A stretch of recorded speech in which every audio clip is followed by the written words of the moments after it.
ચાલો મિત્રો, તો આજે હું તમને વિડીયોમાં જણાવીશ કે આપણે ડ્રીપ એટલે કે ટપકનું ફિલ્ટર કઈ રીતનું સાફ કરવું. તો મિત્રો ચાલો વિડીયોમાં અંત સુધી બને રહો. તો શોર્ટ વિડીયો છે મિત્રો, આ શોર્ટ વિડીયોમાં આપણે વાત કરશું.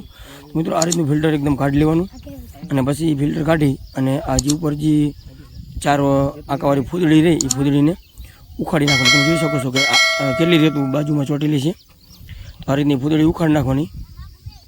જે રેતું ફરતી કરાવી જોઈએ, કૂચો આવી જોઈએ, એકદમ સાફ કઈ રીતનો કરો એની વાત કરશું. તો આ રીતનું ઉખાડીને પછી આ ટાંકી હોય કે બેલર પીપળું હોય ગમે એમાં આ રીતનું ખોલું કરી અને એકદમ હલાવવાનું અને પછી આ રીતનું હમ એકદમ પાણીમાં ભટકાડવાનું એટલે એકદમ કૂચો બધો સાફ થઈ જતો હોય છે.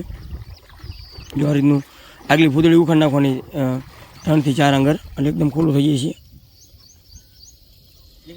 અને પછી એ ફૂદડી પાછી હતી હમણાં ચડાવી દેવાની. જો આ રીતની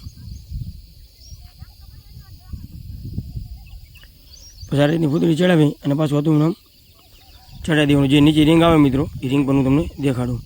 આ રીંગ રહી એ આ ખાંચામાં હોવી જોઈએ. આ રીતની તમે ફિલ્ટર બહાર કાઢશો એટલે આગી પાછી થઈ જશે થોડી ઘણી.